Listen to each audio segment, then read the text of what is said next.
گلگت بلتستان کے ایک انتہائی غریب شخص کی 26 سالوں کی محنت جب میں نے اپنی آنکھوں سے دیکھی تو یقین کرنا مشکل ہو گیا۔ آخر ایک انسان نے اتنی خطرناک پہاڑ پر بغیر پانی کی 26 سال تک کیا بنایا؟ ویڈیو آخر تک ضرور دیکھیں تاکہ آپ کو اس شخص کی پوری محنت کا اندازہ ہو جائے۔ جب میں اس خطرناک پہاڑی سڑک سے گزر رہا تھا تو میری نظر اوپر ایک چھوٹی سی جگہ پر پڑی۔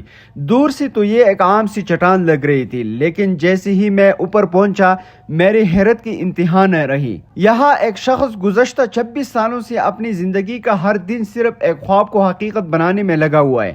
نہ کوئی بڑی مشین، نہ کوئی بڑی سرمایہ، نہ کوئی سرکاری منصوبہ، صرف ایک انسان، اس کی ہمت اور 26 سال کی مسلسل محنت۔ یہ جگہ پہلے صرف پتھر تھی، مگر آج یہاں بادام، چیری، انگور اور کئی دوسری پھلدار درخت موجود ہے۔ ہر دیوار پتھروں سے، ہاتھوں سے بنائی گئی ہے، ہر راستہ اس نے خود بنایا ہے۔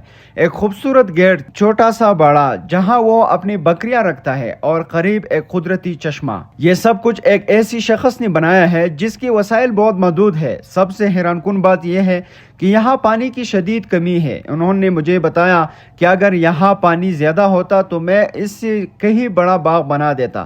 میں نے ان سے پوچھا، آپ یہ سب آخر کیوں کر رہے ہیں؟ ان کی آنکھوں میں ایک عجیب سی چمک تھی۔ وہ بولے، سن 2000 سے یا 2026 تک جو ہے یہ میری بہت بڑی لامحدود محنت ہے۔ اس کو بناتے وقت یہ کچھ بھی نہیں تھا، یہاں پہ سنسان نیران ایک جو ہے پہاڑی تھی۔ یہ چھوٹا چشمہ جو ہے وہ یہ دیکھ کے جو ہے میرا ہوس آیا اور جو ہے شوق آیا وہ سرسبز کروں۔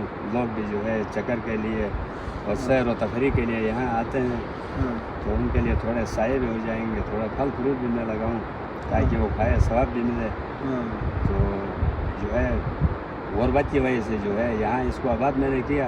مال مویشی بھی میں نے پالا، تو یہاں پہ رہتا ہوں اور مال مویشی رکھ کے جو ہے اپنے زندگی کا ایام جو ہے یہاں پہ میں جو ہے گزارتا ہوں۔ یہاں پہ پانی نہیں ہے، اگر پانی جو ہے کوئی این جی اوز یا کوئی دوسرا کوئی جو ہے محکمے سے جو ہے کوئی یہاں پہ ٹینکی کا کوئی مسئلہ ہو جائے تو یہ اور بھی جو ہے سرسبز ہو جائے گی۔ چاچا، پوری گلگت اور پاکستان کی طرف سے میں آپ کی سوچ اور آپ کو سلام پیش کرتا ہوں، کیونکہ جس طرح کی آپ نے یہ محنت کی ہے نا، قسم سے یہ سیر و سیاحت کے لیے بہترین جگہ ہے۔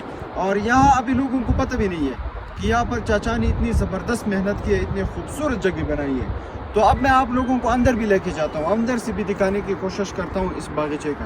آ جاؤ میرے ساتھ۔ یہ الفاظ سن کر مجھے احساس ہوا کہ کچھ لوگ دولت جمع نہیں کرتے، وہ آنے والی نسلوں کے لیے امید بوتے ہیں۔ وہ اپنے لیے نہیں، دوسروں کے لیے درخت لگاتے ہیں۔ وہ شہرت کے لیے نہیں، نیکی کے لیے محنت کرتے ہیں۔ میں نے اپنی زندگی میں